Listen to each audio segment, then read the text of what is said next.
Magandang hapon mula dito sa Vancouver, Canada. Update muna tayo kaugnay sa nagpapatuloy na official visit ni Pangulong Ferdinand Marcos Jr. Ngayong hapon, nandito tayo sa waterfront kung saan gaganapin yung ikalawang aktibidad ng Pangulo para sa araw na ito. Ito yung pakikipagdaupang palad at personal na pakikipagkamustahan ng Pangulo sa ating mga OFW. Kung matatandaan natin, every time na bumabiyahe si Pangulong Marcos, palagi niya pinaglalaanan ng panahon hanggat maaari yung ating mga OFW para personal na alamin kung kamusta na sila at ginagamit rin ni Pangulo Marcos yung pagkakataong ito upang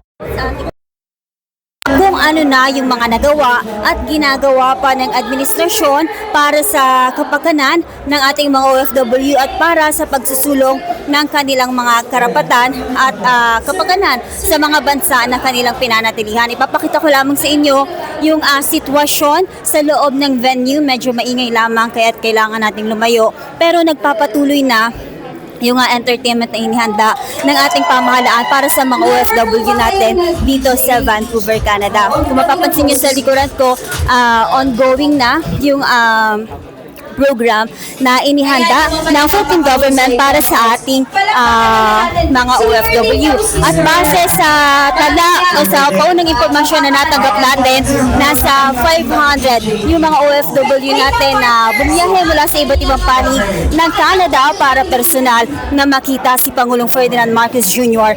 ngayong araw. Magbabalik tayo para sa iba pang update. Ito muna ay pinakahuli mula dito sa Vancouver, Canada para sa Integrated State Media, Rakal Bayan ng Radyo Pilipinas, Radyo Publiko.